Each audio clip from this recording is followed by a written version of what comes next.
The fancy glass broke on Zariah's head before she could even see it coming. She fell hard, her big pregnant tummy turning as she tried to keep it safe, her knees smacking the shiny stone floor of Grandview Mall with a loud snap that bounced around the big open space. Holiday lights got fuzzy up there, red and gold mixing into a swirl of hurt as something warm ran down her face. Blood or bubbly drink, she couldn't tell. Around her, the Christmas shoppers stopped, their bags hanging like old tree decorations as they stared at the pregnant black lady on the ground, her bright blue dress sliding up her legs, her curly hair coming loose from its neat style. That's what happens when trash tries to upgrade. Andrew Wellington smirked down at her, his words spreading across the stone like a boss giving an order. He looked changed now, fancy suit, new watch, new girlfriend holding his arm with pretty nails that never cleaned floors or counted change for bus rides.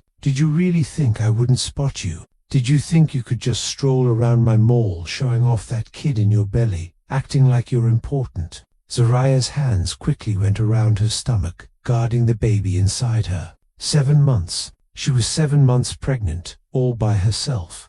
And the guy who said he'd be with her forever was now looking down at her like she was dirt on his shoe. The shame hurt more than the cut on her face. She tried to get up, but her arms shook, her body not helping her. "Stay down," Andrew whispered meanly, his shoe getting too close to her side. "That's where people like you belong," the crowd murmured. Phones came out. Someone was for sure filming this. Zariah's sight got blurry, fear grabbing her throat because she couldn't let him harm her baby. She couldn't let this time ruin her. She couldn't. Her phone, she'd been holding it tight since she saw Andrew across the mall 30 minutes ago. Her gut yelling danger. Her fingers had moved without thinking, from habit after weeks of worry and late-night fears. She'd set one number for bad times.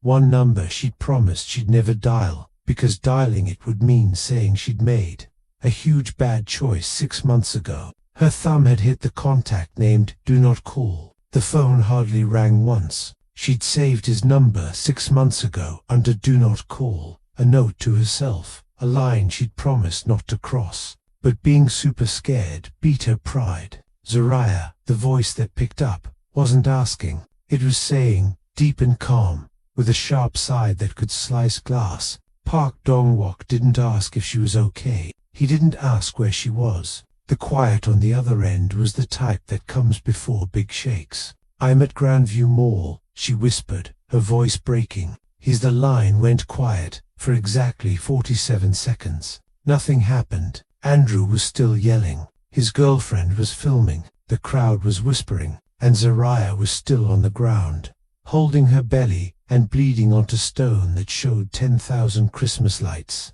Then the air shifted. It started as a buzz from the east door, a wave of mix-up that went through the holiday buyers like water. The noise of steps, all together and on purpose, coming through the mall like a big storm coming.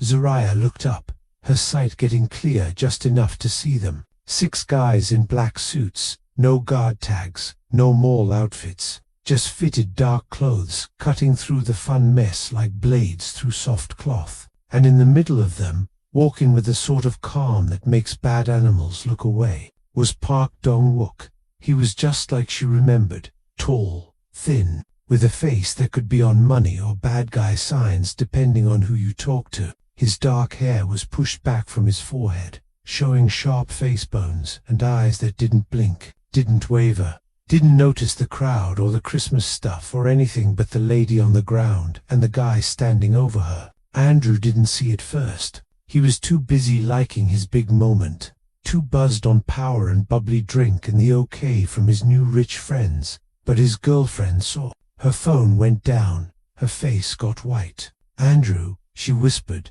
pulling his sleeve. "Andrew, we should go." "Why would we?" Andrew turned and the words stopped in his throat. Dong-wook stopped 3 feet away from them. He didn't talk, didn't have to. His being there alone took the air from the spot, turned the fun mall into an empty space where only what he wanted was real. One of his guys stepped up, a quiet ask in how he stood, but Dong-wook lifted one hand. "Stop, not yet." His eyes finally left Andrew and went to Zip. The change in his look was tiny, a split in stone, but she saw it. Worry, anger, something else she couldn't name because she'd spent 6 months running from it. "Can you stand?" he asked her, his voice soft in a way that made the question feel like a gift, not an order. Zariah nodded, not trusting her words. She tried to get up again, and this time Dongwook moved. He got to her in 2 big steps, his hand reaching out to her with a softness that went against all the fight ready in his body. She took it, his fingers wrapped around hers,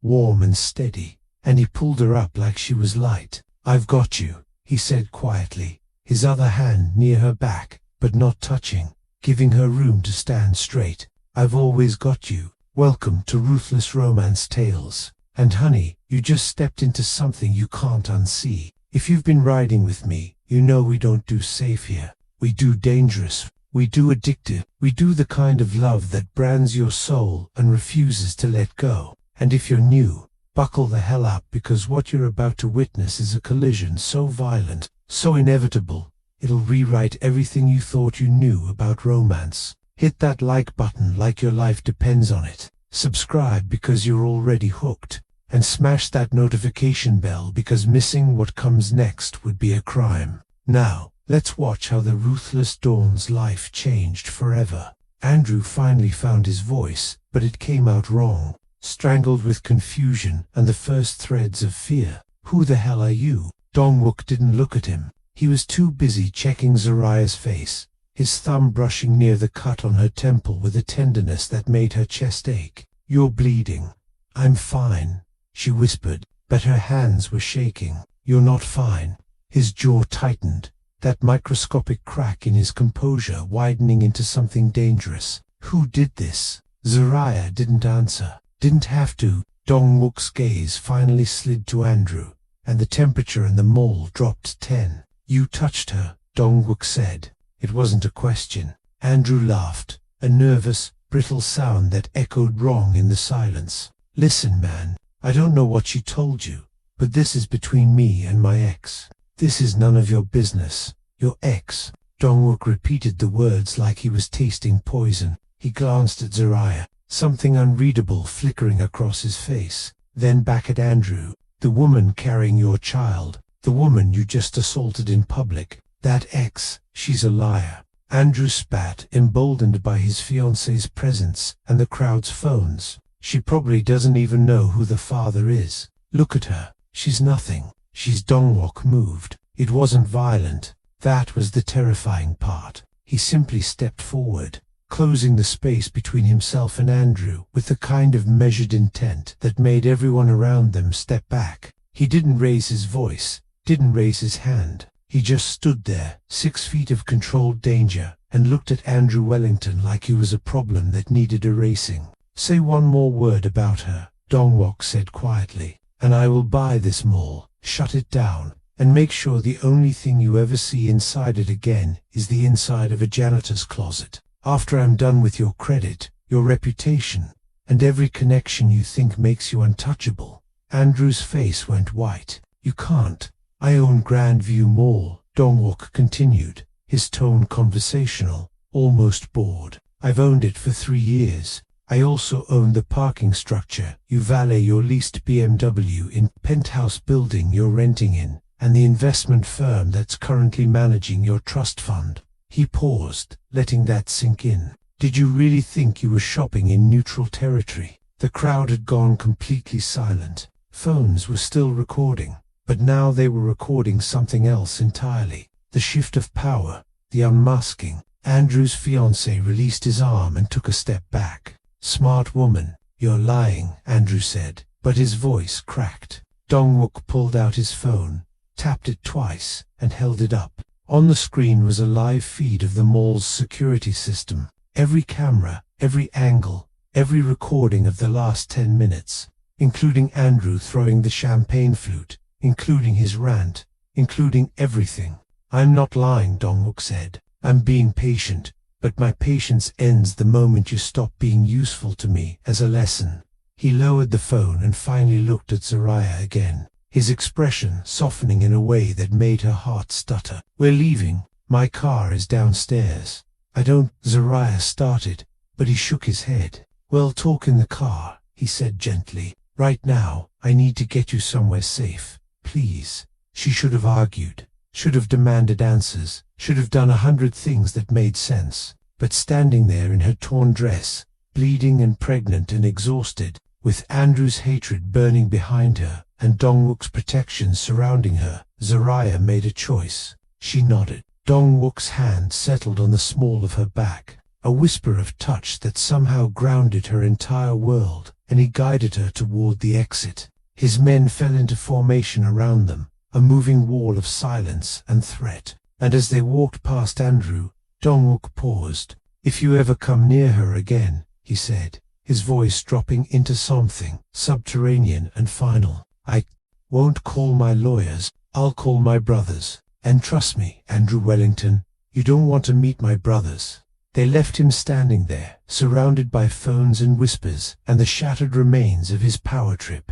The Maybach was waiting at the private garage entrance, black and sleek and humming with quiet power. Dongwook opened the door himself, helped Zariah inside, and slid in beside her. The door closed, sealing them in leather and silence, and the faint scent of rain on glass. For a long moment, neither of them spoke. Then Dongwook reached over, his hand covering hers where it still rested protectively on her belly. Are you hurt? The baby were okay, Zariah whispered, but tears were sliding down her face now, hot and unstoppable. I'm sorry. I shouldn't have called you. I just didn't know who else. Stop. His thumb traced circles on her knuckles, a gesture so gentle it broke something inside her. You did exactly what you should have done. You called me, but I left, she said, the words tumbling out in a rush of guilt and fear and relief. 6 months ago, I walked out of your office and disappeared because I was terrified of what you are,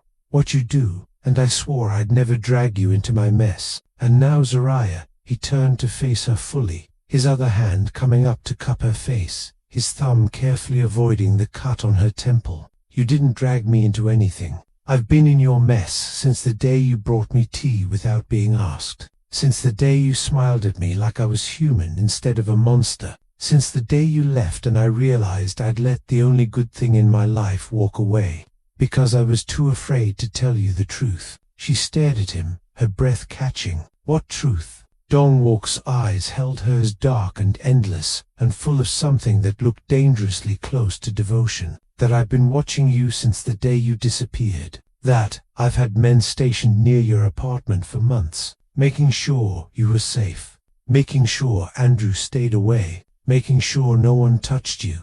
That I've been waiting for you to call me, to need me, to give me one single reason to step back into your life. His voice dropped to a whisper. You didn't text the wrong number. You finally gave me permission to do what I've wanted to do since the moment you left. The car started moving, gliding through Seoul streets like a shadow, and Zariah felt the world tilt sideways because she'd spent 6 months running from Park Dong-wook, from his world, from the terrifying realization that she'd fallen in love with a man whose name made criminals cross the street, and he'd spent 6 months waiting for her to come home. Where are we going? She asked, her voice small. My penthouse, he said. I have a doctor waiting. Then we're going to talk about everything. About Andrew, about the baby, about why you ran, and about why I'm never letting you run again. He paused, his hand still cradling her face. Is that okay? Zariah looked at him, at the man who just dismantled her ex-fiancé with 6 sentences and a phone call. The man who'd been protecting her from the shadows for half a year. The man whose touch made her feel safer than she'd felt in months. Okay, she whispered. And as the Maybach carried them through the glittering Seoul night, Zariah realized that walking into Grandview Mall that afternoon had been the second biggest mistake of her life. The first had been walking away from Park Dong-wook. But maybe, just maybe, she'd been given a second chance to fix it. The penthouse elevator moved in silence, the kind that pressed against eardrums and made breathing feel deliberate. Zariah stood with her back against the mirrored wall, watching Dong-wook's reflection watch her. He hadn't let go of her hand since they'd left the car. His thumb still traced those slow, hypnotic circles against her knuckles. A gesture that should have been comforting, but felt like something else entirely. Like a claim, like a promise he hadn't yet spoken aloud. The numbers climbed. 47th floor, 48th, 49th. You're shaking, he said quietly, his eyes never leaving hers in the mirror. I'm fine. You keep saying that. His voice dropped lower, intimate in the enclosed space. You're not fine, Zariah. You haven't been fine since you left me. The elevator doors opened before she could respond, revealing a penthouse that looked less like a home and more like a fortress dressed in glass and steel. Floor-to-ceiling windows overlooked Seoul's glittering sprawl, the city lights reflecting off rain streets below. But Zariah barely registered the view. She was too focused on the man waiting in the living room, older, dead, with a medical bag at his feet. Dr. Kong Dong-guk said, his hand still holding hers. Thank you for coming on such short notice. The doctor's eyes flicked to Zariah's temple, then to her belly, then back to Dong-wook, with an expression that said he'd seen this exact scene play out before. Let's get her comfortable. Dong-wook guided her to the sofa, his movements careful, deliberate, like she was porcelain that might shatter if he pressed too hard. He knelt in front of her as Dr. Kang opened his bag, and for a moment, the underground king of Seoul looked like nothing more than a man terrified of losing something precious. The baby first, Zariah whispered. I know. His hands settled on her knee, steady and warm. I know, Zariah. Dr. Kong worked efficiently. The Doppler pressed against her belly, filling the room with the rapid-fire heartbeat of her child. Zariah's eyes closed, relief flooding through her so intensely, she felt dizzy. Alive. The baby was alive. Strong heartbeat. Dr. Kong confirmed. No signs of distress, but you need to rest. Stress like this won't happen again, Dong-wook interrupted, his voice absolute. I'll make sure of it. The doctor cleaned the cut on her temple. Next, butterfly bandages pulling the skin closed with a sting that made Zariah flinch. Dong-wook's hand tightened on her knee, his jaw working like he was physically restraining himself from doing something violent. When Dr. Kong finally packed his bag and left with a quiet warning about bed rest, the silence that followed felt heavier than before. Dong-wook stood, walked to the windows, his hands sliding into his pockets. The city sprawled behind him like a kingdom he'd conquered through blood and strategy. But he looked at it like it meant nothing, like the only thing that mattered was the woman sitting on his sofa, pregnant and bleeding and still refusing to look at him directly. Why did you run? He asked finally, Zariah's hands twisted in her lap. You know why? Say it anyway. Because you terrify me. The words came out raw, honest. Because 6 months ago, I walked into your office to temp for 3 weeks, and I left knowing that if I stayed, I'd fall so deeply into you I'd never find my way out. Because I saw what you are, Dong-wook.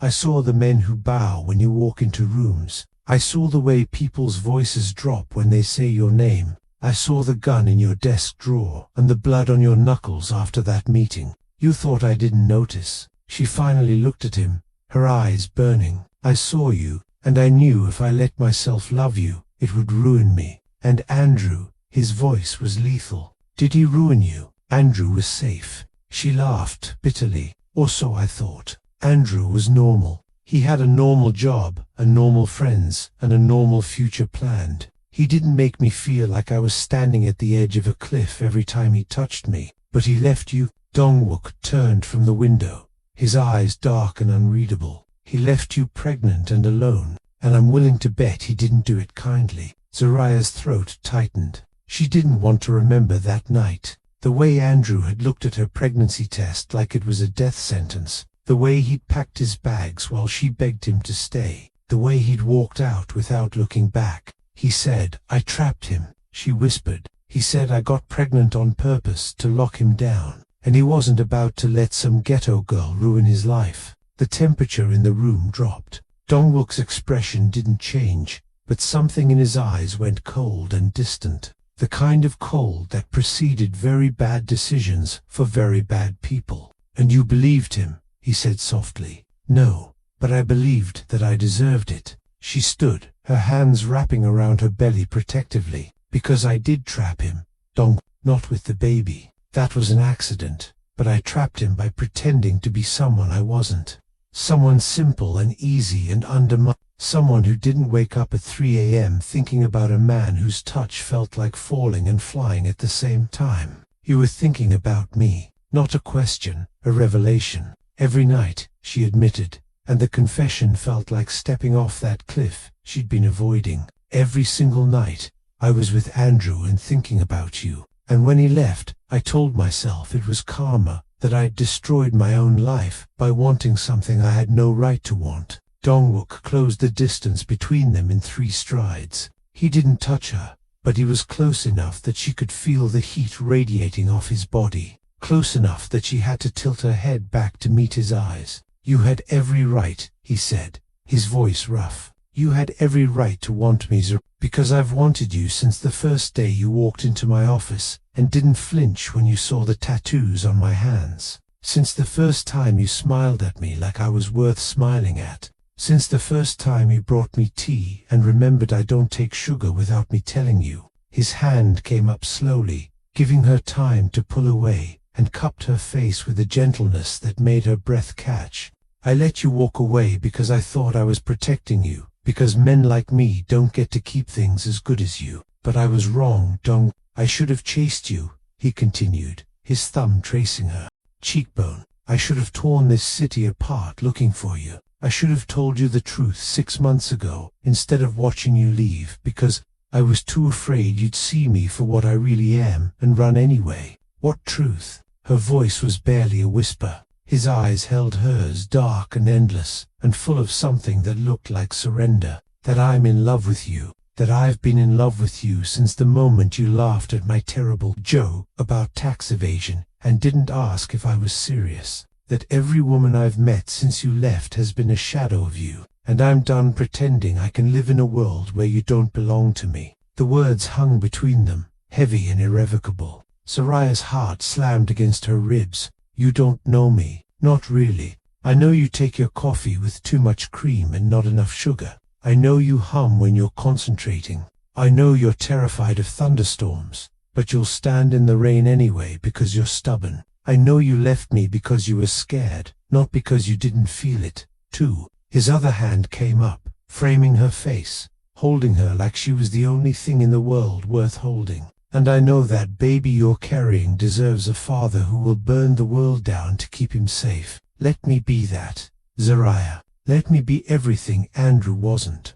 The baby isn't yours, she said, but her hands were on his chest now, feeling his heartbeat thunder beneath her palms. I don't care. His forehead touched hers, his breath warm against her lips. That baby is yours, which means he's already mine in every way that matters. Let me prove it. Andrew walked away from his own child. That makes him a sperm donor, not a father. But if you'll let me, I'll be the father that baby deserves. Soraya closed her eyes, tears sliding down her cheeks, and for the first time in 6 months, she let herself fall. The guest bedroom was too perfect. That was Soraya's first thought as Dongwook opened the door, revealing a space decorated in soft grays and cream, untouched and waiting like it had been prepared specifically for her. A silk robe lay across the bed. Fresh towels sat folded on the dresser. The bathroom light was already on, steam rising from what she suspected was a bath, drawn at the exact temperature she preferred.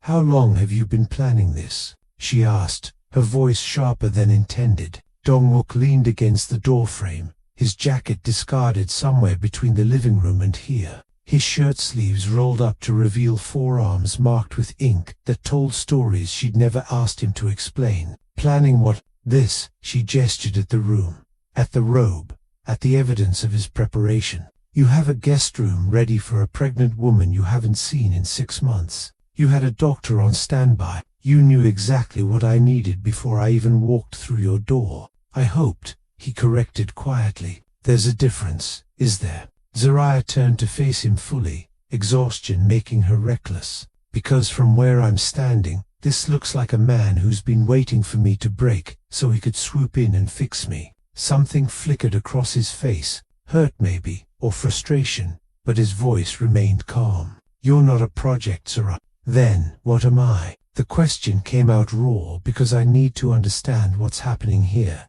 I need to understand why you were at that mall at the exact moment I needed you. Why you have a room prepared. Why you're looking at me like. She stopped, her throat tightening. "Like what?" "Like you own me." The words hung between them, dangerous and true. Dongwook pushed off the doorframe, closing the distance until he was close enough to touch, but didn't. His eyes held hers with an intensity that made her pulse quicken. "I don't own you," he said, each word deliberate. "But I know you, Zariah. I know you well enough to know that when you're scared, you push people away. I know you well enough to know you'd never ask for help, even when you're drowning. And I know you well enough to know that right now, you're looking for a reason to run again, because staying terrifies you more than anything Andrew could ever do." "You don't know me," she insisted, but her voice wavered. "Then let me prove it." He moved past her, walking to the bathroom, and returned with something in his hand, a bottle of lotion, cocoa butter and vanilla, the cheap kind from the drugstore that she'd been using since college because it reminded her of her grandmother. "You hate expensive products. They make you feel like you're pretending to be someone you're not. You buy this brand specifically because it's what you grew up with." He said it on the dresser. "You sleep on your left side, but you'll wake up on your right. You have nightmares about being trapped in small spaces. So I made sure this room has 2 exits." He gestured toward the balcony door she hadn't noticed. "You don't like feeling dependent on anyone, which is why this room has everything you might need, so you never have to ask." Zariah stared at him, her heart hammering. "How?" "Because I paid attention," he said simply. "Because every moment you spent in my office, I was memorizing you, the way you moved, the way you thought, the things that made you smile, and the things that made you shut down." He stepped closer, and this time she didn't move away. "You're not a project, Sarah. You're the woman I fell in love with. And I've spent 6 months learning how to be what you need before you even knew you needed it." "That's," she struggled for words. "That's insane. That's obsessive." Yes, no apology in his voice. No shame. Just brutal honesty.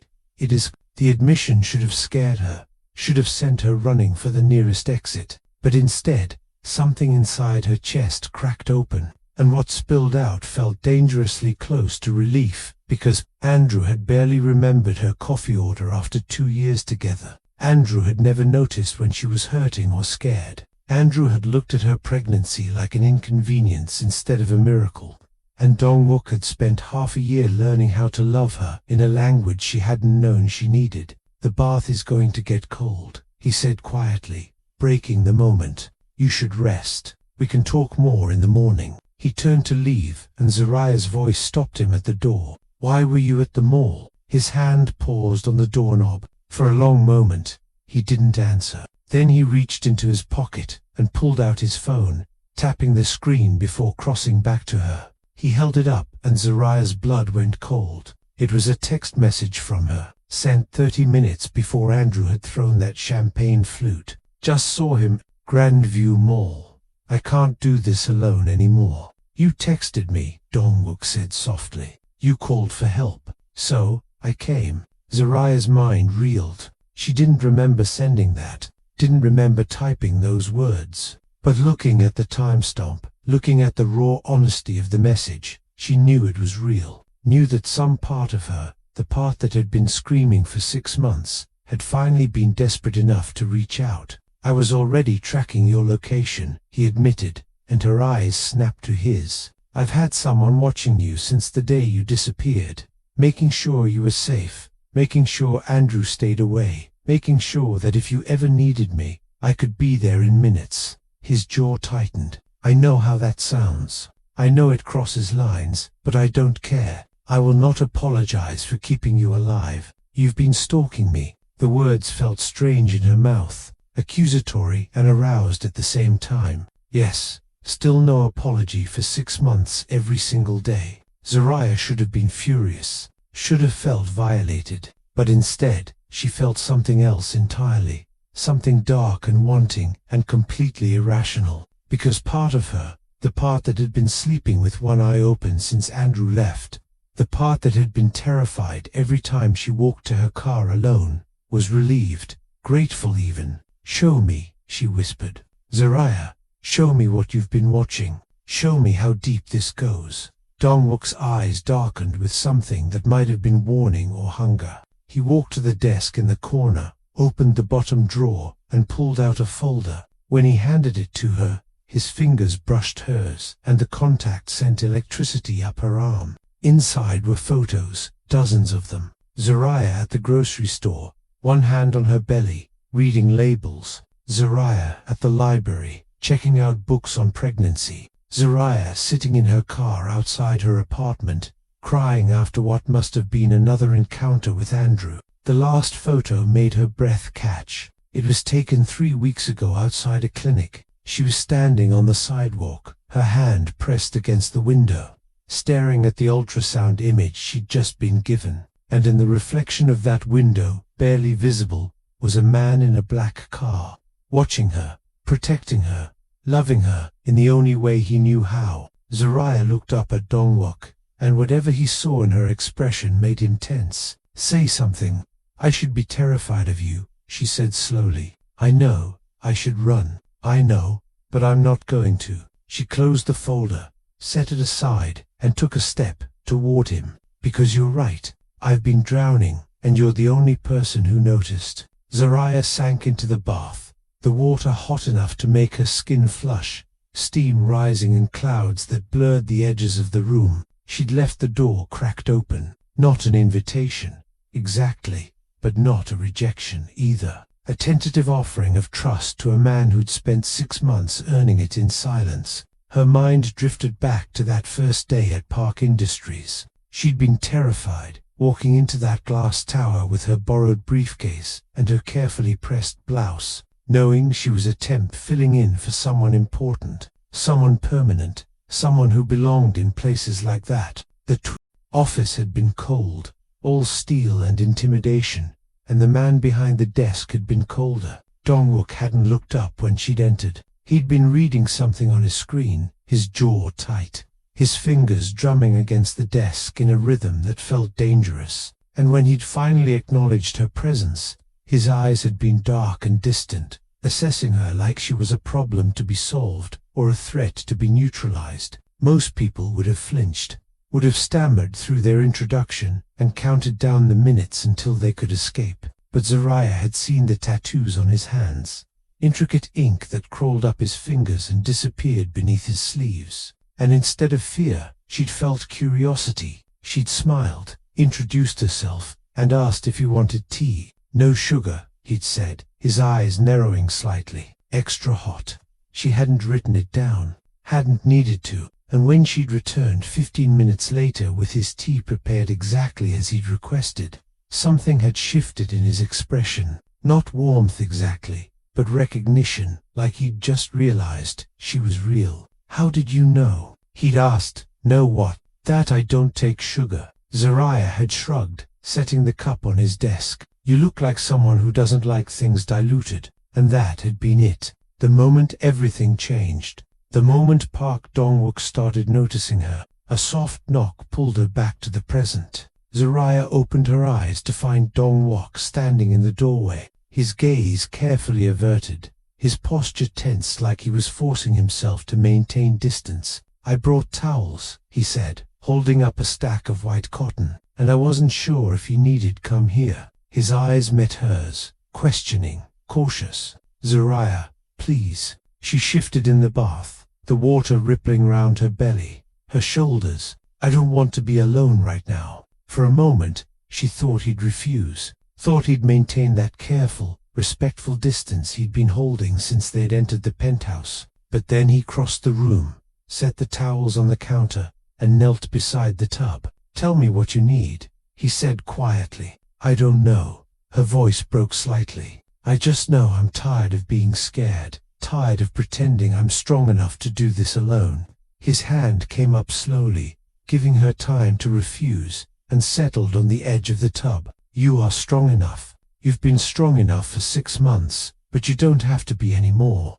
Zariah's throat tightened that day. In your office the day I brought you tea. Do you remember what happened after? You stayed late, Dongwook said immediately. Everyone else had gone home, but you were still organizing files. I came out of a meeting and found you singing to yourself. She laughed wetly. I thought the office was empty. It wasn't. His fingers traced the rim of the tub, not touching her, but close enough to feel. I stood in the hallway for 10 minutes listening to you, and I remember thinking that I'd never heard anything that beautiful in my entire life. I was singing Arthur Franklin off key. You were happy. His eyes held hers, and I realized I couldn't remember the last time I'd been around someone who was genuinely happy. Everyone in my world is afraid or ambitious or calculating, but you were just you. Zariah reached up, her wet fingers wrapping around his wrist. You were in the middle of something bad then, weren't you? I remember there were men in your office that week who looked at me like I was collateral damage.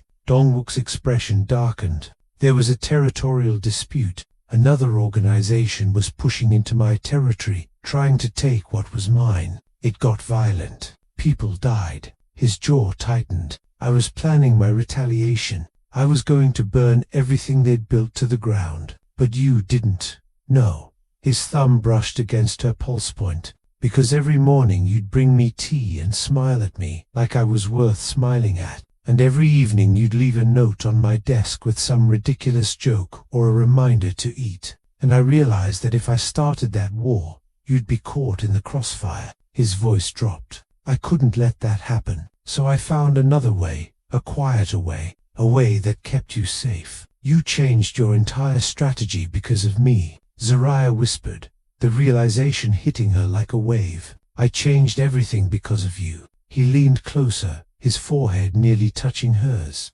You made me want to be someone who deserved that smile, someone who deserved your humanity. The water had cooled slightly, raising goosebumps on her skin. Dongwook noticed immediately, his free hand reaching for the tap to add more hot water. But Zariah caught his wrist, holding him still. Help me, she said softly. With what?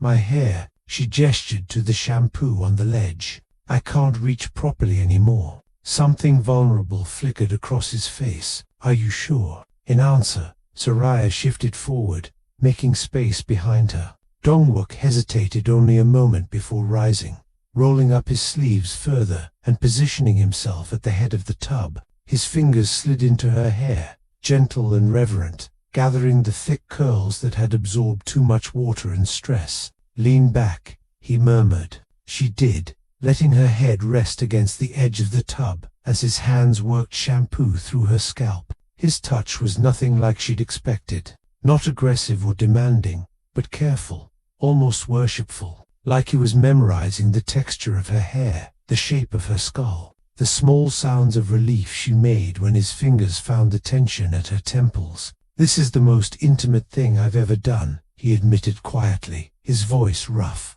More intimate than yes. His hands stilled. Because you're letting me see you vulnerable, letting me take care of you. That's more powerful than anything else could ever be. Zariah's eyes drifted closed as he rinsed her hair, his fingers threading through the strands with infinite patience. The moment felt suspended, fragile, like glass balanced on a cliff's edge. Then someone knocked. The spell shattered. Dongwook's hands tensed in her hair before he carefully withdrew, water dripping from his fingers as he stood. His expression had shifted, the tenderness replaced by something cold and lethal. Stay here, he said, his voice dropping into the tone she recognized from that first day in his office, the tone that made dangerous men step back. He left the bathroom, and Zariah heard low voices in the hallway, urgent, angry, wrong. When Dongwook returned, his face was carved from stone. What is it? She asked, sitting up despite the water sloshing over the edge. Andrew has a lawyer, he said flatly. An expensive one. The kind who doesn't take cases unless someone powerful is bankrolling them. Zariah's blood went cold. Who? I don't know yet. His hands clenched into fists. But whoever it is, they hate me enough to use your ex as a weapon, and they know exactly where to hit to make it hurt. Zariah found Dongwook in his study 20 minutes later, dressed in the silk robe he'd left for her, her damp hair twisted into a knot at the nape of her neck. He stood at his desk with his phone pressed to his ear, his voice low and deadly as he spoke in rapid Korean. She caught enough words to understand the conversation's direction.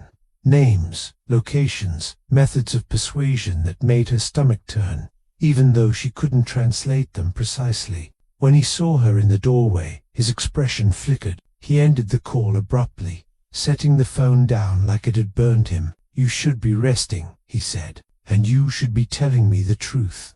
Zariah crossed the room, her bare feet silent on the hardwood. "What are you planning?" "Nothing you need to concern yourself with."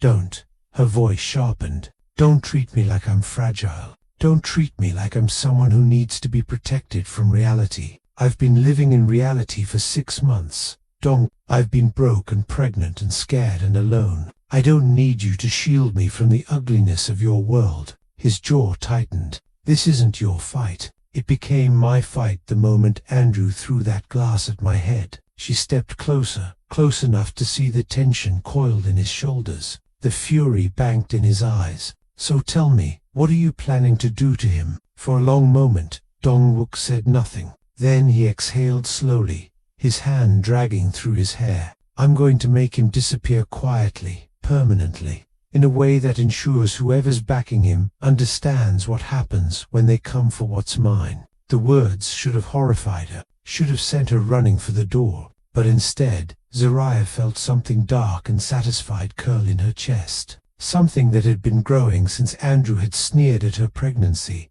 since he'd called her nothing, since he'd made her believe she deserved the abandonment. "Don't," she said quietly. Dong-wook's eyes snapped to hers. "What? Don't kill him?" "Not yet." She moved closer, her hand settling on the desk between them. "Death is mercy. It's quick, it's final, it lets him escape." Her voice dropped, cold and certain. "I want him to suffer first. I want him to feel exactly what he made me feel. I want him destroyed, not dead." Something shifted in Dong-wook's expression. Not surprise, exactly. More like recognition, like he was seeing a part of her he'd suspected existed, but had never witnessed before. "Careful," he murmured. "You're starting to sound like me." Good Zariah held his gaze. "Because maybe I need to be more like you. Maybe I've spent too long being the woman who forgives and forgets and turns the other cheek. Maybe it's time I became the woman who takes back what's hers." Dong-wook circled the desk slowly, his eyes never leaving hers. When he reached her, he didn't touch her, but she could feel the heat radiating off his body, could smell the faint scent of his soap mixed with something darker, more primal. "What did you have in mind?" he asked. "Andrew always bragged about being smart with money, said he had investments I'd never understand, accounts in places I'd never heard of." Her lips curved into something that wasn't quite a smile. "He thought I wasn't listening, thought I was too stupid or too distracted to remember. But I remember everything, Dong-wook. Every account number he mentioned, every password he used, every brag about how he was building an empire I'd never be part of."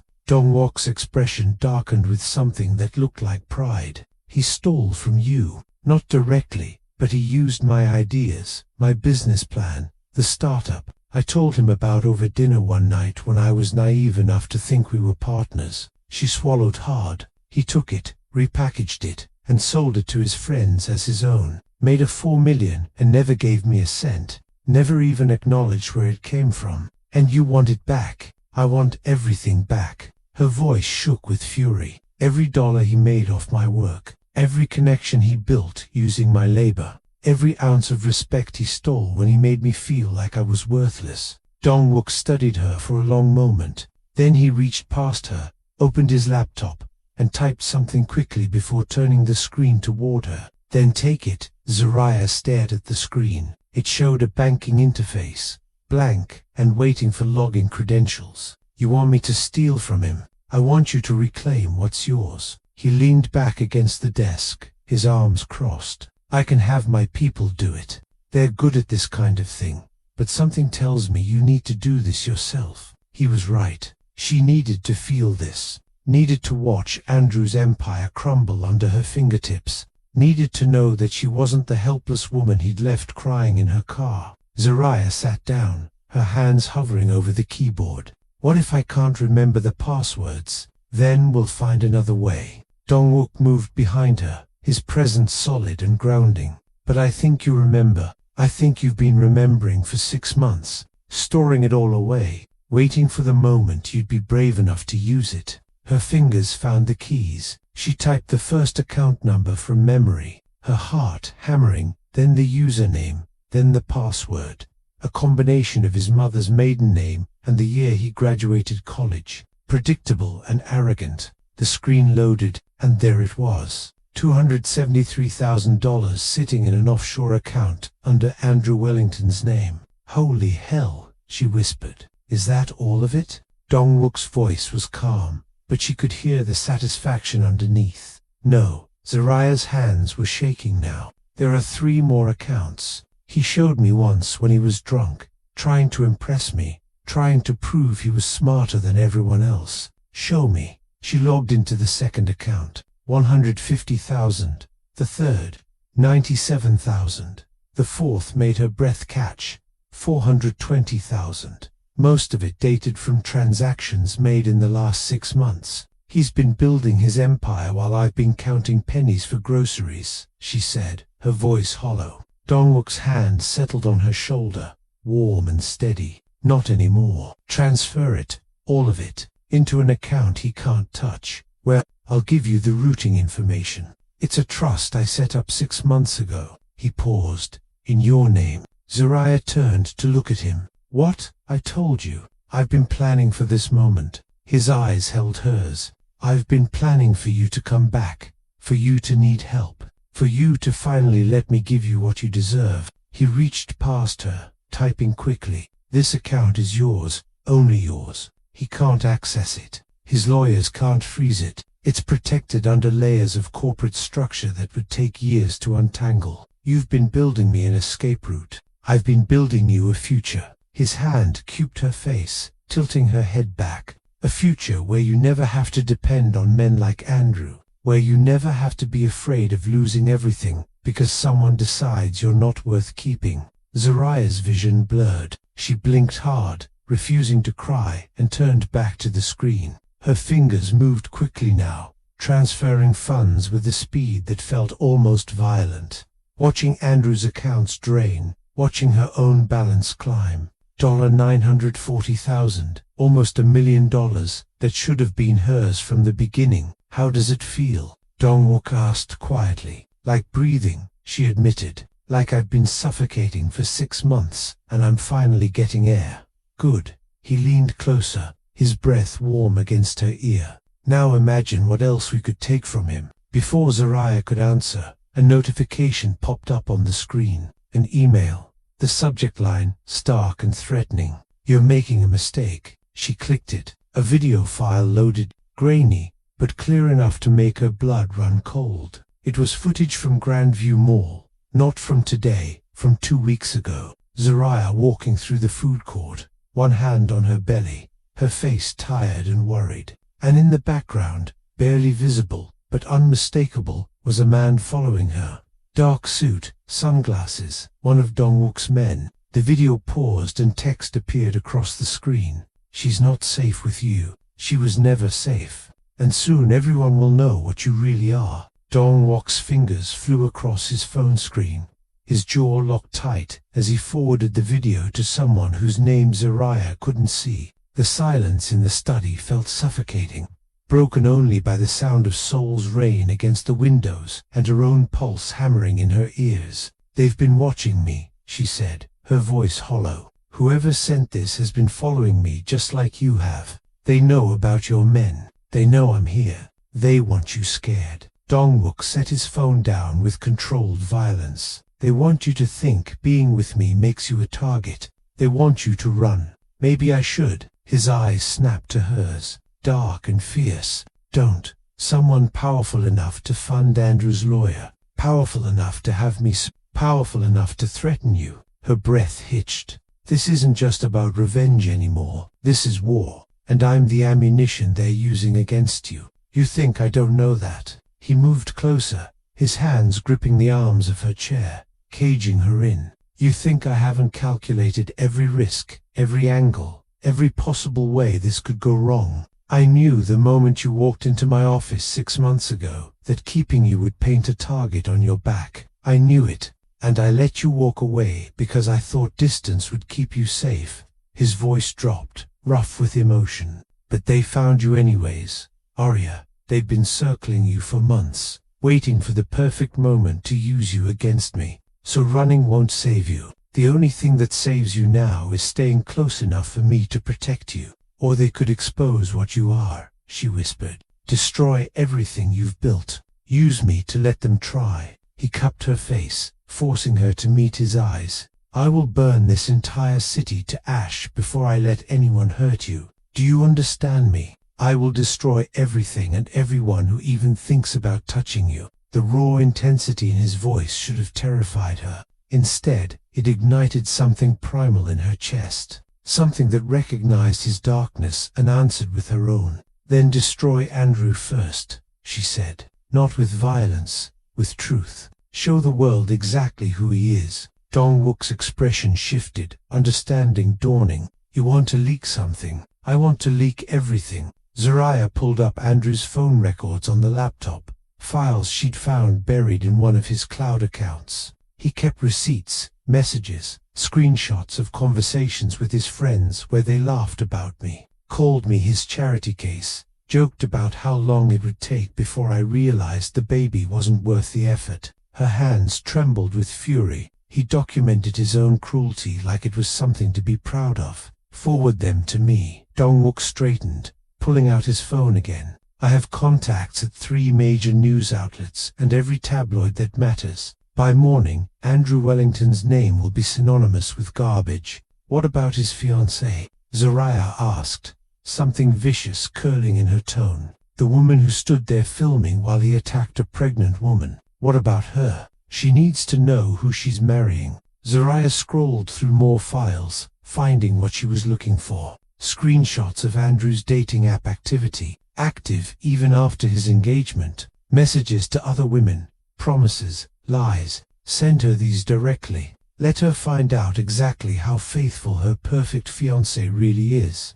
Dong-wook's smile was sharp and approving. "You're enjoying this. I'm taking back my narrative." She hit send, watching the files transfer to his phone. "For 6 months, I let him control how people saw me. The poor ex-girlfriend, the gold digger who got pregnant on purpose, the woman who wasn't good enough to keep him." She stood, the silk robe sliding against her skin as she moved closer to him. "But now they're going to see the truth. They're going to see who the real monster is." His hand found her waist, steadying her. "And what if the truth makes them come after you harder? What if exposing him puts you in more danger? Then I'll already be in the safest place I can be." Her palm pressed against his chest, feeling his heartbeat thunder beneath her touch. "Here with you, fighting back instead of hiding." Dong-wook's phone buzzed once, twice, a dozen times in rapid succession. He glanced at the screen and his expression turned predatory. "It's already spreading. Someone leaked it to a gossip account with 2 million followers. Who does it matter?" He turned the phone toward her. The screen showed Andrew's face plastered across social media. The screenshots Zaraya had provided blown up for the world to see. Comments flooded in disgust, outrage, condemnation. "He's trending, and not in a good way." Zaraya watched. The fallout unfolds in real time, her breath coming faster. Another notification popped up, a live stream from Andrew's fiancée's Instagram account. The woman's face filled the screen, tears streaming down her perfectly mad-up face as she held up her phone. "This is the man I was going to marry," she said, her voice shaking with rage. "This is the man who told me his ex was crazy, that she trapped him, that he was the victim." She swiped through screenshots, each one more damning than the last. "But these messages, these are from last week. Last week, while we were planning our wedding, while I was picking out flowers and cakes, he was telling other women he was single." The live stream cut to shaky footage of Andrew's apartment. His fiancée burst through the door, shouting, and the camera captured Andrew's shocked face, before his fiancée's hand connected with his cheek in a slap that echoed through the speakers. "You're done. She screamed at him. "You're done, Andrew. I'm calling my father. I'm calling everyone. And when I'm finished, you won't have a reputation left to destroy." The stream ended abruptly. Dongwok's phone buzzed again, a different notification. He opened it, his expression hardening. "What?" Zariah asked. His car was just repossessed. Live in front of his apartment building. He showed her the video. A tow truck hauling away Andrew's BMW while a crowd watched and filmed. His credit cards were declined at 3 locations in the last hour, and his new employer just released a statement terminating his contract effective immediately. Zariah should have felt triumphant, should have felt vindicated. Instead, she felt a sharp, twisting pain low in her abdomen that made her gasp. Zariah. Dongwook's hands were on her immediately, steadying her. "What's wrong?" "Nothing. I'm fine. Just another contraction. Harder this time." Made her double over. Not labor, she knew that instinctively, but stress, tension, her body's way of telling her she'd pushed too far. "You're not fine." He lifted her effortlessly, carrying her to the sofa. "Breathe. Just breathe. The baby is fine. You're fine. This is just your body reacting to stress." His hand pressed against her belly, feeling for movement. When the baby kicked in response, relief flooded his face. "See, he's okay, but you need to rest." Zariah tried to nod, tried to focus on breathing, but another notification sound shattered the moment. Dongwook's phone. His expression went from concern to lethal in the space of a heartbeat. "What is it?" she asked, already knowing the answer would change everything. He turned the phone toward her. A traffic camera image showed Andrew's face, pale and desperate, climbing into an Uber. In his hand was an unmistakable red container. "He's heading here," Dongwook said, his voice deadly calm, "and he's armed with gasoline." The security feed showed Andrew stumbling out of the Uber 3 blocks from Dongwok's building, the gas can sloshing in his grip as he weaved through pedestrians. His face was wild, desperate, the face of a man who'd lost everything in the span of 6 hours, and had decided to take everyone down with him. "He won't make it past the lobby," Dongwook said, his voice flat as he watched the screen. "My men are already moving into position." Zariah sat on the sofa, her hand pressed against her belly, where the contractions had finally eased, and watched her ex-fiancé's world continue its spectacular collapse. She should have felt afraid, should have been terrified that Andrew was coming here with gasoline and matches, and nothing left to lose. Instead, she felt eerily calm. "I want to see him," she said. Dongwook's head snapped toward her. "Absolutely not. He's coming here because of me, because I destroyed him." She stood slowly, the silk robe pooling around her bare legs. "I need to look him in the eye and let him know it was me, that I'm not the helpless woman he left crying in her car, that I'm the reason his entire life just burned to the ground." "Zariah, please." She crossed to him, her hand settling on his arm. "I need this, Dongwook. I need him to see what he created when he decided I was nothing." For a long moment, he studied her face,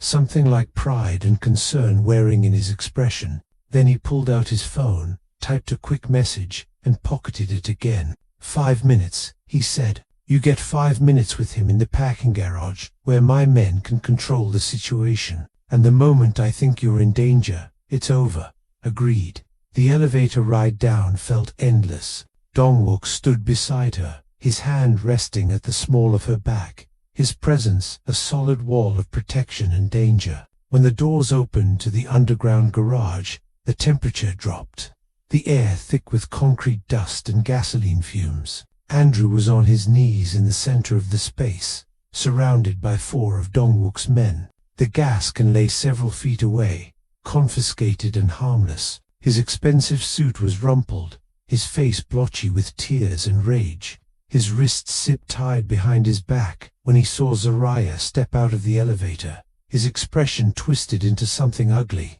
"You," he spat. "You did this. You ruined everything." "No, Andrew." Zariah's voice was steady as she walked toward him. Dongwook a silent shadow at her side. "You did this. You ruined your own life the moment you decided I was disposable. You stole from me." His voice echoed off the concrete walls. That was my money, my accounts. Your money. She crouched down, bringing herself to his eye level, despite Dongwook's warning hand on her shoulder. You mean the money you made off my business plan? The idea I shared with you over dinner while you pretended to care about my dreams? The startup you repackaged and sold to your friends while I was scraping together rent money? Andrew's face palled. That's not it is. Zariah's smile was cold. And now it's back where it belongs. Along with your reputation, your fiancé, your car, and your future. You can't do this to me. His voice broke. You're nobody. You're nothing. You're just some getter. Dongwook moved faster than Zariah could track, his hand fisting in Andrew's collar, yanking him up to his knees with enough force to make him choke. Finish that sentence, Dongwook said quietly, his voice lethal, and I will make you disappear so completely that even dental records won't identify what's left. Andrew's eyes went wide with terror as he finally understood who he was dealing with. You have two choices, Dongwook continued, releasing him with a shove that sent him sprawling. Choice 1. Zariah signs a set of documents that will send you to prison for embezzlement, fraud, and assault. You'll serve 20 years minimum, and when you get out, you'll be a registered felon with nothing and no one waiting for you. And choice 2, Andrew's voice shook. Choice 2 is I handled this my way. Dongwook's smile was terrifying. And my way doesn't involve courts or lawyers or any chance of parole. The silence that followed was suffocating. Zariah could hear her own heartbeat, could feel the weight of the decision pressing down on her. Part of her, the dark, wounded part that had been born the night Andrew walked out, wanted to choose option 2, wanted to watch Dongwook erase Andrew from existence. But the other part, the part that was still her, the part that remembered who she'd been before all of this, knew what she had to do. Give me the papers, she said. Dongwook produced a folder from seemingly nowhere, handing it to her along with a pen. The documents inside were already prepared, already notarized, already airtight. Evidence of Andrew's crimes documented with the kind of thoroughness that only someone with Dongwook's resources could achieve. Zariah signed her name on every page. Each signature a reclamation of power, a rejection of victimhood, a declaration that she would not be destroyed by Andrew Wellington's cruelty. When she finished, she handed the folder back to Dongwook and turned to Andrew one last time.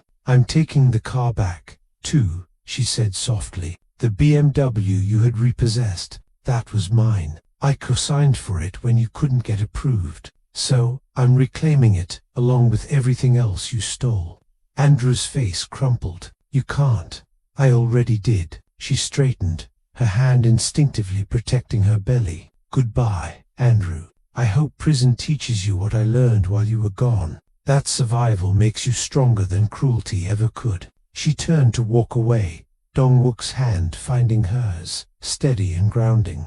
They'd made it 5 steps toward the elevator when Andrew's voice rang out behind them.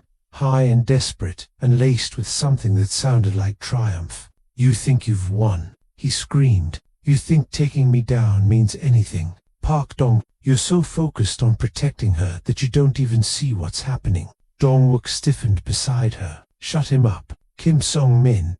Andrew's laugh was manic, unhinged. You didn't think I could afford that lawyer on my own, did you? Kim Song-min is bankrolling everything. He's been watching her for months. Watching you fall for her, waiting for the perfect moment to use her against you. The name hit like a physical blow. Zariah felt Dongwook's entire body go rigid, his hand tightening around hers almost painfully. He's coming for you, Park.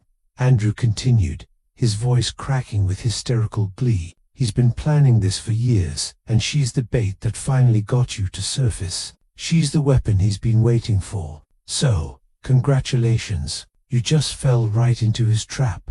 Dongwook didn't turn around, didn't acknowledge the words, but Zariah felt the shift in him, the cold calculation replacing the heat, the underground king rising to the surface as he processed the threat. Get him out of my sight, he said to his men, his voice empty of emotion. Process the papers. Make sure he's transferred to a facility that understands he's not to communicate with anyone ever. As they dragged Andrew away, still screaming threats and revelations. Dongwook finally looked at Zaraya. His eyes were dark, unreadable, and for the first time since she'd known him, she saw something that looked like fear. "Who's Kim Sung-min?" she whispered. "The man who wants me dead," Dongwook said flatly. "And apparently the man who's been using you to make it happen." The penthouse felt different when they returned. Zaraya couldn't pinpoint exactly what had changed, but something in the air had shifted thicker, heavier, like the atmosphere before a thunderstorm.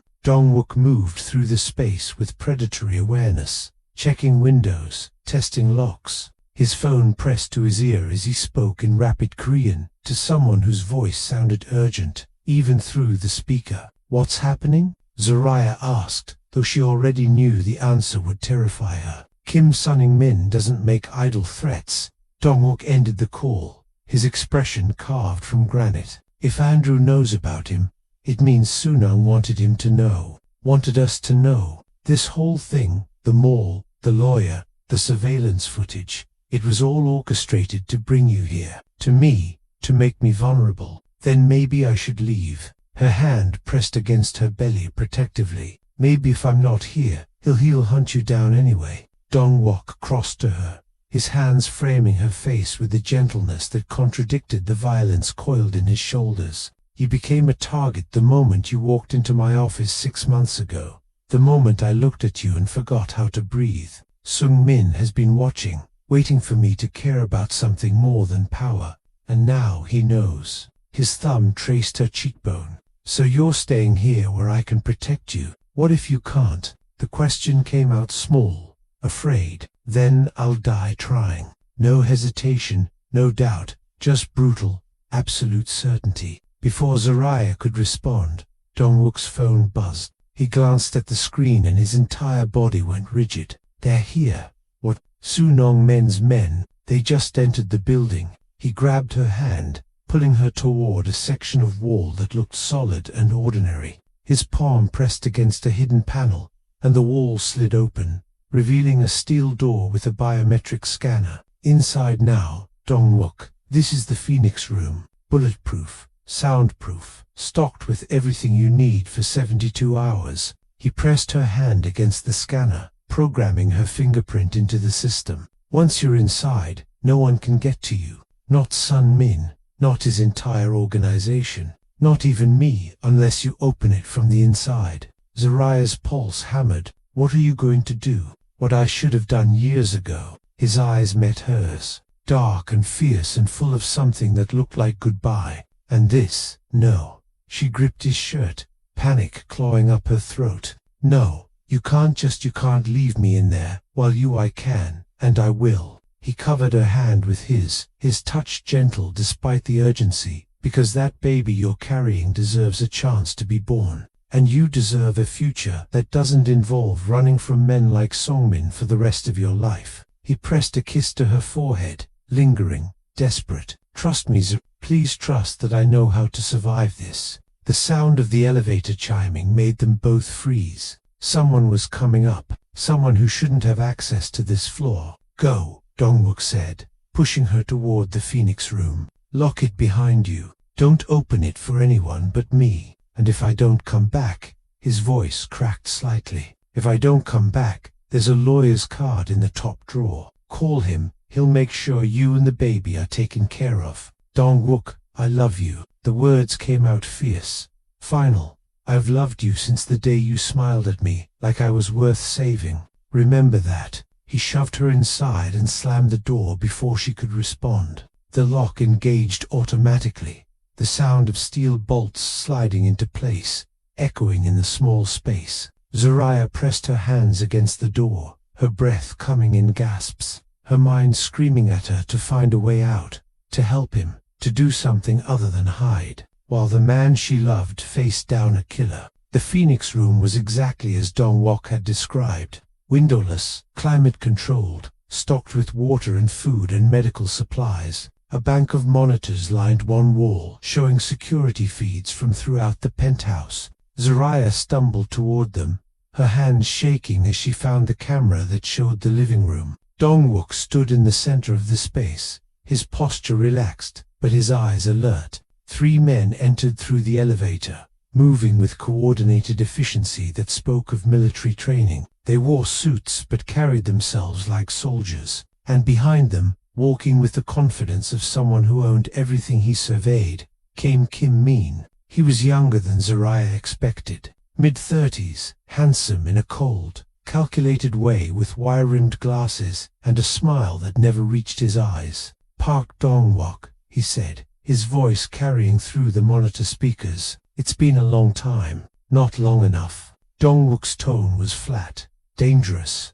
"You have 30 seconds to tell me why you're in my home before I forget. We used to be friends."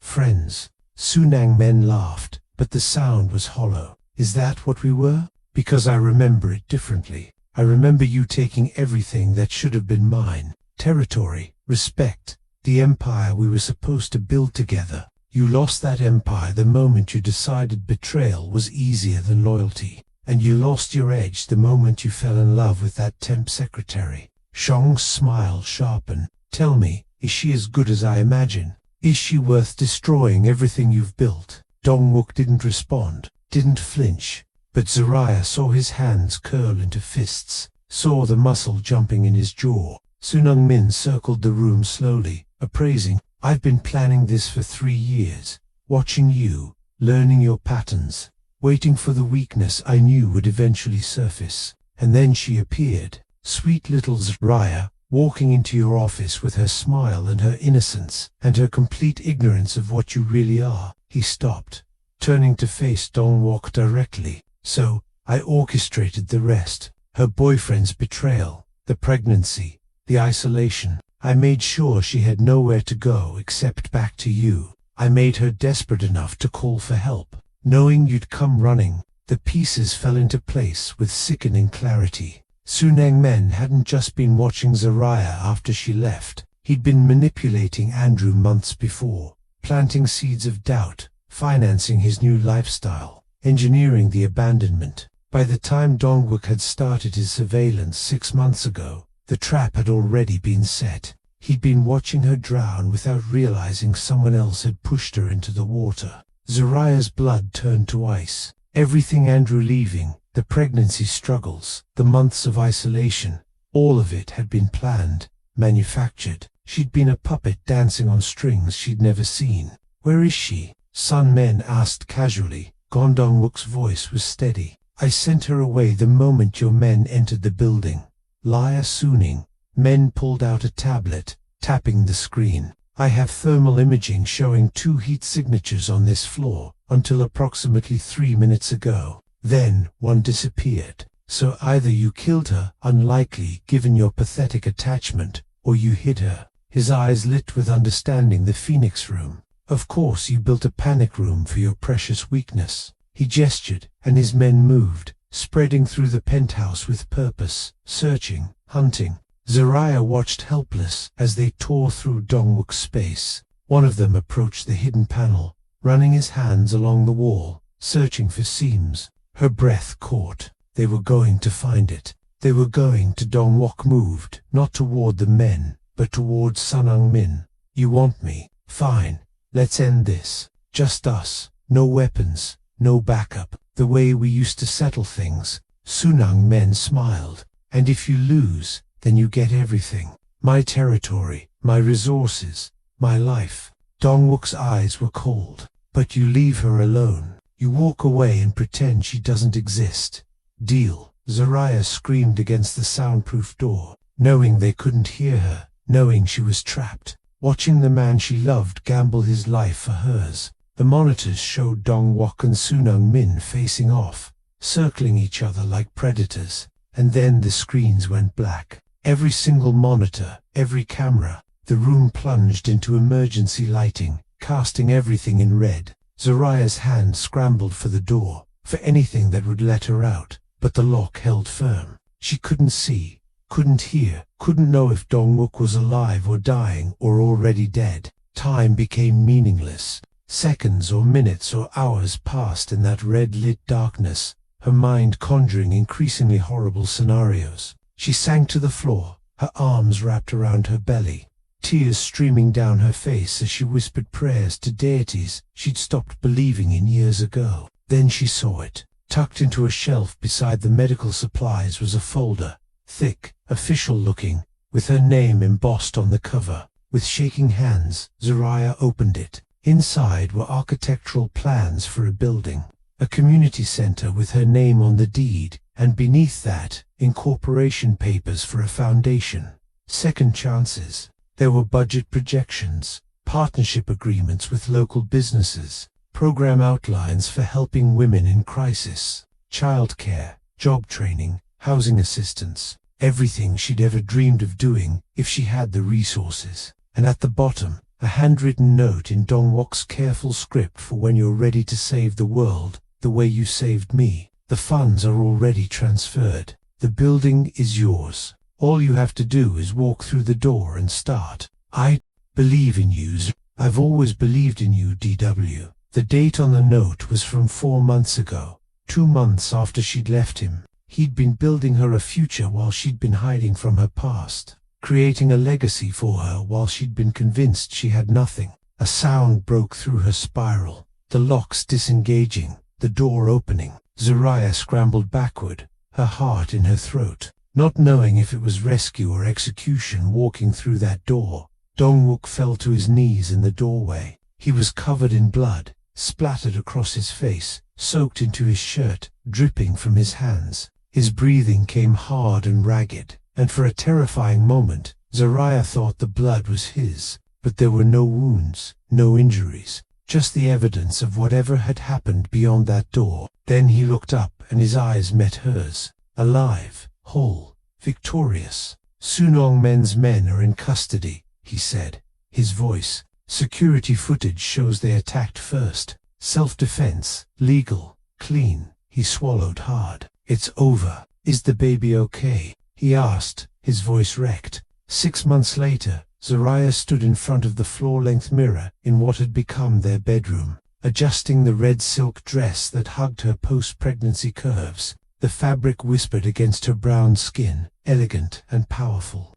The kind of dress that made statements without saying a word. Her natural hair was styled in elegant twists that cascaded down her back, and for the first time in over a year, she looked at her reflection and recognized the woman staring back. Strong, whole, unbroken. You're going to steal the show, Dongwook said from the doorway. And when she turned, her breath caught. He wore a black suit tailored to perfection, his dark hair pushed back, his eyes warm as they traveled over her. But it was what he held in his arms that made her heart squeeze their son. 3 months old, dressed in a tiny suit that matched his father's, his chubby fingers wrapped around Dongwook's thumb. Andrew's blood ran through the baby's veins, but Dongwok's name was on the birth certificate, and that was the only paternity that mattered. We're going to steal the show, she corrected, crossing to them and pressing a kiss to her baby's forehead.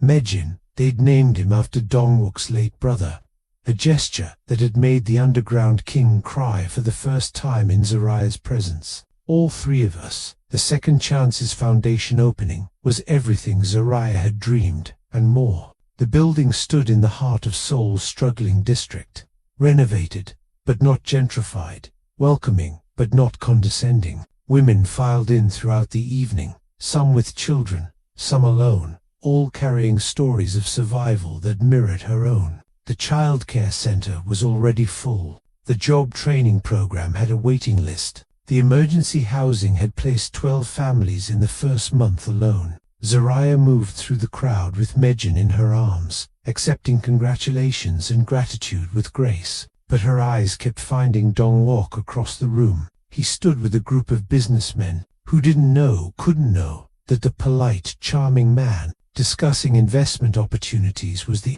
same person who dismantled Kim Sunong Men's empire with ruthless efficiency 3 months ago. No bodies, no violence, just strategic financial destruction and carefully leaked information that had sent Sunning Min fleeing to a country with no extradition treaty, his reputation destroyed, his organization scattered to the winds.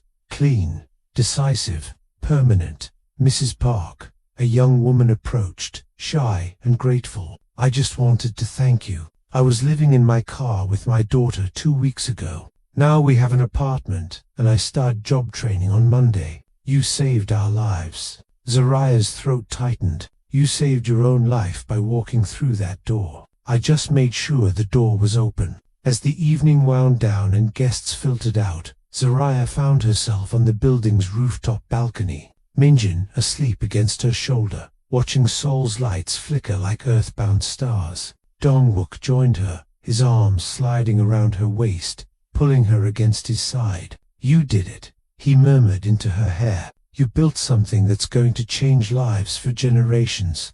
"We did it," she corrected. "None of this happens without you. I just provided the resources. You provided the vision." He pressed a kiss to her temple. "You provided everything that matters." His phone buzzed once, twice. The familiar pattern that meant something required his attention. But instead of tensing, instead of pulling away to handle whatever crisis demanded his focus, Dongwook simply pulled out his phone and showed her the screen. A text from an unknown number. "Wrong number, sorry. Meant to text someone else about a situation I can't handle alone." Zariah's eyebrows rose. "Are you going to answer?" Dongwook's smile was dangerous and amused. "Should I?" She thought about it. Thought about the woman she'd been a year ago, desperate and alone, sending a text to a number she'd promised never to use. Thought about how that one moment of vulnerability had led to this, to a foundation that would help thousands, to a son sleeping peacefully in her arms, to a love that had rewritten every rule she'd thought she understood. "Yes," she said softly. "Answer it." Dongwook typed quickly. "You have the right number. Tell me where you are." The response came immediately. "How do you know I need help?" "Because people don't text wrong numbers when they're fine. They text wrong numbers when they're desperate enough to reach for anything that might save them. So tell me where you are and I'll send someone."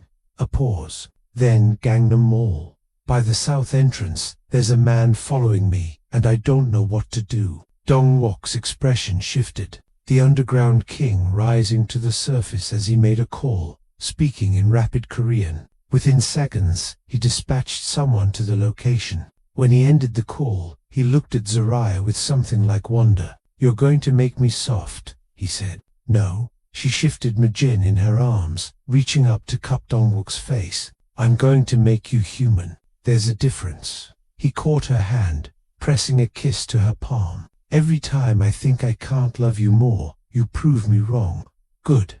Her smile was wicked. "I plan to keep proving you wrong for the next 50 years. Souls stretched out below them. A city of millions, each light representing a life, a story, a person who might one day need help they were too afraid to ask for." Zariah thought about Andrew rotting in a high-security prison where he spent his days scrubbing floors and his nights remembering everything he'd lost. She thought about Kim Sung-min hiding in whatever hole he'd crawled into, knowing that one wrong move would bring Dongwook's wrath down on him again. She thought about the woman at Gangnam Mall, scared and alone, who'd just been given a lifeline by a wrong number that wasn't wrong at all. "Let the world try to call us again," Dongwook said, echoing her thoughts as he pulled her closer, careful of their sleeping son. "I'm always waiting." He kissed her then, soft and deep and full of promises that tasted like forever. And Zariah kissed him back, knowing that this love built on darkness and light, on survival and salvation, on two broken people who decided to behold together, was the greatest revenge she could ever take. Not against Andrew, not against the world that had tried to break her, but against every voice that had ever told her she wasn't worth saving. If you loved this story of vengeance and devotion, subscribe now to Ruthless Romance Tales, because in this world of underground kings and second chances, you don't want to be the one who misses the next call. Trust me, honey, the next story is already waiting and it's going to wreck you in the best possible way. Hit that subscribe button, smash that notification bell, and welcome to a world where love doesn't save you, it transforms you. See you in the next tale.